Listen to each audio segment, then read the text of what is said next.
On this episode of ResiWeek, we talk Vanco's PulseAudio video bar, as well as the outdoor audio market. All this and more on this episode of ResiWeek. The network for the AV industry.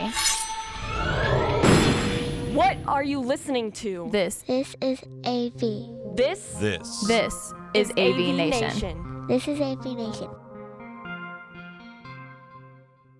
This is ResiWeek, episode 353, Less People-y. Support for AVNation is brought to you by Chief, the global leader in commercial AV mounting solutions. Welcome to this episode of ResiWeek. This is your weekly roundup of all the latest news and stories for the residential AV industry. I'm your host, Matty Scott for AVNation.tv. And this week, we're pleased to be joined by two of my good friends. First, we have Mr. Richard Fregosa. You probably know him as Uncle Ritzy. He is the principal at Fregosa Design. How's San Fran doing today, my friend? It is wonderful. We are just finishing our Halloween festivities, which I'm glad to say we actually had a bounce back. You know, Halloween's kind of my Super Bowl here. So we registered officially 1,048 trick-or-treaters. Holy crap. The rough crowd estimate was somewhere over 2,000. So yeah, Uncle Richie put on a multimedia extravaganza. We had a lot of fun. I have no doubt. I think we got like 6. It was very quiet here. Then we have Earl Naegele. He is the managing director for commercial at Peerless. How you doing, Earl? Doing very, very fair for a Monday. Very, very good. Excellent. All right, gentlemen, let's jump right in to a story that comes to us from Residential Tech Today and a good friend of the show, Mr. Henry Clifford, how the Vanco PulseAudio collaboration video bar mimics real meetings. Henry here went through this brand new video bar from PulseAudio, which is one of Vanco's lines, pretty extensively. It's a nice little review here going through how this works in essentially a real world environment. And how it stands up to all of the other kind of all-in-one video bars that he's tested and looked at. It's a really cool product, really good application, and a great review there from our good friend Henry. Rich, I want to start with you on this one. We continue to obviously see these products pop up, see these products get updated, renewed, new models introduced like this one right here from Pulse. And they're kind of bridging the gap between a work from home solution that is a laptop with hopefully a set of headphones, and then that small huddle room space. And you could use that product in any of those environments and anything in between. Are you seeing us as a residential industry continuing to try to lean on work from home? Or is that kind of petering out enough to where, you know, it's one of those super niche-y things that we might deal with? A big part of what I've noticed in the past few months is that the conversation now occurs. And so there are, although, you know, you are seeing people return to the office and you are seeing the hybrid model become more and more acceptable, that's a big part of it. You know, the hybrid model before the situation was unheard of, right? That was a whole lot of pulling teeth to be able to, justify working away from the office and having a setup. And unless you were like a C-suite executive and having that subsidized, and then because you were dealing with, you had to get the IT department involved. You had to make sure you had a secure connection. There was a whole lot of X, Y, and Z that had to occur first. So your overall costs were prohibitive to begin with. So why have the conversation? Because you are dealing with a niche situation. Fast forward to now and going into 23, what's interesting is that not only did it affect the work from home, but just family communication. I remember, 8-9 years ago, Samsung came out with a display that had Skype and a camera built into the display. And we built in, we had it in our dining room, and we would Skype with my mother-in-law when the kids were little. And like that opened up the opportunity to be able to, and I'm dating myself here, but you know, the early Jetsons video calls that you'd have and the communication, I guess the Back to the Future version, right? Where everything pop up and You telepresence was something that was in somebody's living room as opposed to the boardroom. What we're seeing with these products are these conversations that are occurring, which is, we do have our entertainment. We have come out of the pandemic. We are returning to the office, but we really enjoyed, and they used that actually a tagline. Henry used a tagline in there where he was talking about the families getting together or the sewing bee or the quilting bee. But it's true. There are still virtual gatherings that people are finding are easier to get together more regularly because it allows for people's schedules to attend from whatever they have in front of them, as opposed to physically getting to someplace. So, the good news, bad news is that out of isolation, we're getting questions from people on how to better isolate themselves and not be as people-y if they don't want to be. So I don't see it as much as a niche issue. I see it as a change in people's attitudes of how they connect. And they are okay with a telepresence version of gathering as long as it can be affordable and everything is going to be provided and it's simple to use, because now you're using it for something other than a purpose-built device. You're not coming in for online school anymore, right? My son's a year and a half away from, an entire year of attending school, strictly from a laptop. People are doing less and less of that, but they did find that they were able to connect and they had the ability, and some people who are more homebound have the ability to expand out and be able to share in quality time with people. So, I think I view it like anything else. I view it like voice control. I view it like tunable lighting. I view it like anything in health and wellness. It's a market that you can use to create your home as an environment to stay connected.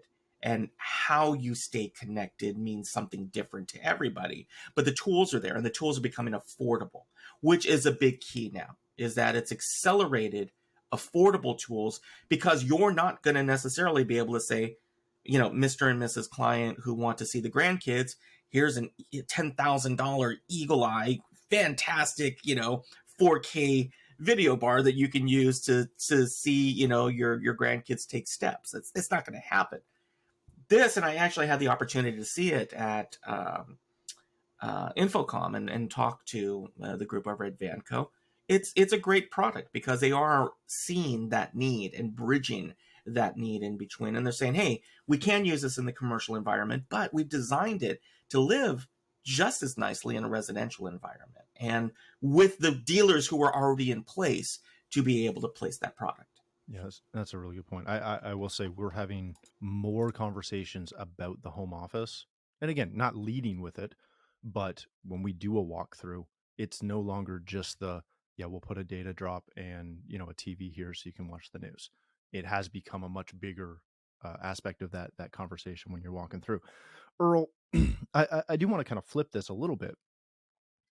There's been a large number of residential integrators that have never worked in small business or light commercial, who through the pandemic and work from home and all that jazz, they kind of got baptized with fire as far as how to create what really accounts to a small huddle room in a lot of their customers' homes.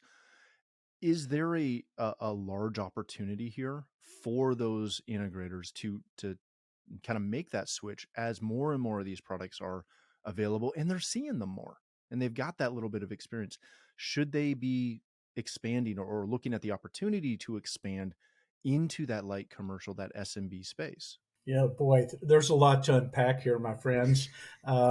It's amazing what a couple of years, you fast forward a couple of years through a pandemic, just how significant social economic impacts are to businesses that, our businesses at Peerless AV, we're an 81-year-old company and have had the regiment of, if you're not seen in a workplace, you may not be on the payroll.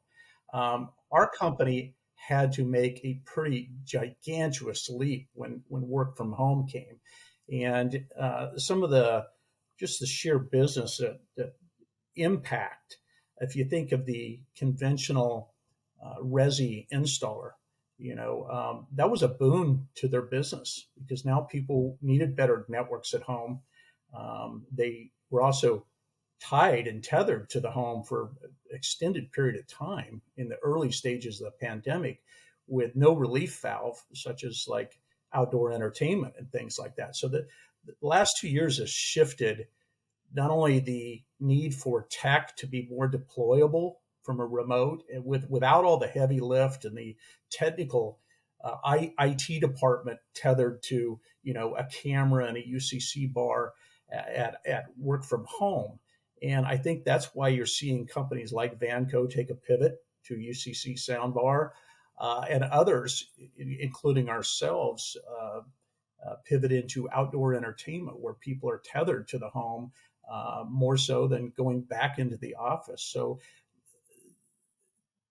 the pandemic had a profound impact of what we accept as normal today. We expect to be online in a UCC collaborative environment today, whereas 3 years ago, that was not the norm. Yeah, that's a really good point. All right, gentlemen, let's change topics for a moment. This comes to us from Hidden Wires out of the UK. The waterproof speaker market is expected to reach $12 billion. And yes, I did say $1 billion in the next 5 years. Now, I'm going to preface this with A, go read the article, but B, yeah, we're aware that they're talking specifically in this mostly personal audio devices, things like, the Sonos Roam or the JBL Pound or something like that. I can't remember what it's called. But all of those little personal devices, Richie's laughing at me, but you all know which one I'm talking about, that are, again, they're Bluetooth, they're Wi-Fi. You throw them in a backpack, take them with you, and have all kinds of fun. But it is, dare I say, conditioning people to expect solutions that sound good, that are good in any environment outside. It's not just a set of headphones. You can go have a picnic and, as I do with my kids all the time, turn something on so my daughter can have a little dance party as we're having a picnic. Earl, I want to start with you on this one. We have seen outdoor entertainment increase both commercially and residentially. Every year up here, kind of in the spring, we usually sign a handful of real nice quality outdoor installations going around a pool. I say in the spring because if you've listened to the show for a while, I'm in Canada. We don't put stuff in outside in the winter because it's snowing and it's freezing and I want to be skiing and not trying to dig a trench, or having my guys try and dig a trench through the frozen tundra. What are you seeing with these kind of reports showing this massive increase? Is that going to translate or continue to translate into outdoor? Oh, there's no question that the outdoor technology space is going to be on rapid rise, whether it be Resi or commercial. I think if you look at the Resi side, for instance, new data shows some accelerated loss in listings as well as home values and things of that nature as the R word is floated around everywhere. Right. I suspect as there is a downturn in the home building market as well as the resellabilities of homes in the near future, where people are going to attack obviously world economic conditions, gas pricing, for instance, where flights may have been very affordable during the pandemic because they couldn't fill planes and you couldn't fly everywhere. Today, that's changed where fuel prices and air travel is up there to where I think you're going to see all of these socioeconomic conditions begin to drive better investment into the home. Where can you put $1 of investment and you get a greater than $1 return? And the one area of the home that's still underdeveloped is outdoors. Now that we're somewhat working from home, also the work from home drives that. You're going to have better networks, including outdoor, where if it's a 70 plus degree day, which we're pretty close to that, believe it or not, in Chicago here today, let me go out and do some work from home out on the patio, on the deck, and I can still stay connected with entertainment and such. And then conversely, if you look at the commercial aspect, every bar, restaurant, hotel is always looking for increase in the average spend by travelers, or if you're going out to eat.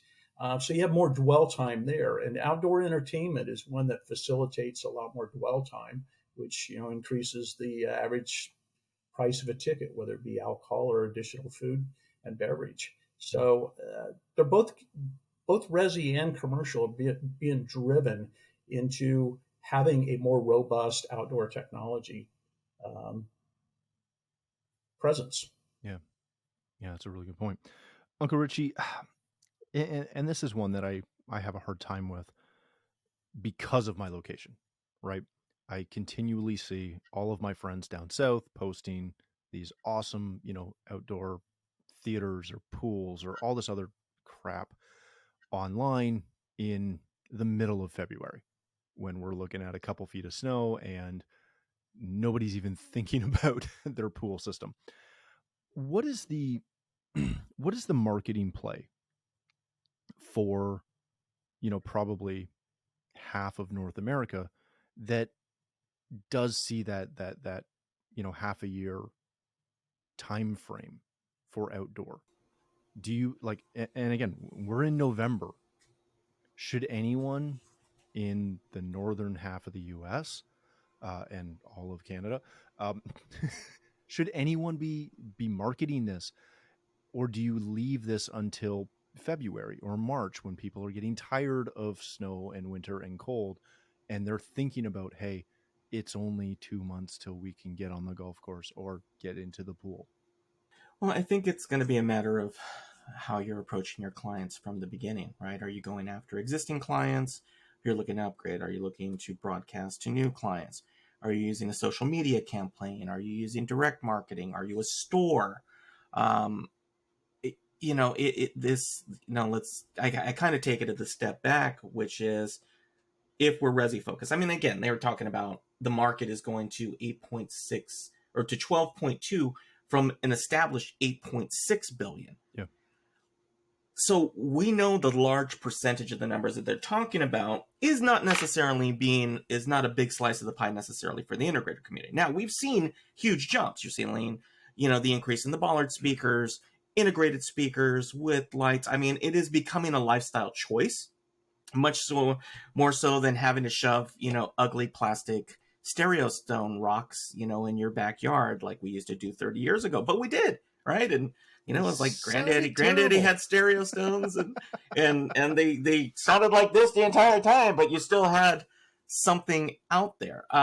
The outdoor living space, regardless. And again, are you talking semi-covered? Are you talking covered? Mm-hmm. Are you talking about areas where you can integrate, heaters? We talked about this actually off air before we were recording, which was, I grill in the winter, I have an outdoor TV. You're in San Fran. Comparatively speaking, it's cold for me. Comparatively speaking, it still rains, right?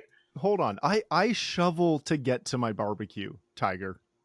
Don't drag me the sob story of barbecuing in San Fran in the winter. If you're bundled up, if you had the opportunity to make yourself feel better while you're out there, again, it's the vantage point, right? You come back to, do we need any of this stuff? No, we don't need it. But do you want some of this stuff? And that's where I see it coming as the approach, which is in the middle of winter, or anything else, depending on what region that you're in. It's if you're looking for business, if you're trying to find ways, again, like I said, based on how you're going to approach your market, those extra sales during the quiet time in the winter that maybe that segment wasn't going to be there, you use it as an introduction to a client, or a prospective client, when you are in more balmy areas. And so, of course, California, Florida, they're going to be areas that, if you look at the numbers of sales, right, they're going to be skewed pretty heavily to coastal cities that are a little bit more temperate. But, again, do you have clients with multiple homes? Are you talking about a primary home? Are you talking about something that is just as simple as kind of the starter kit for you're just stepping right outside the door and something's available to you? So again, what I am noticing about this is there's a lot less resistance. And a lot of times clients are bringing it up now.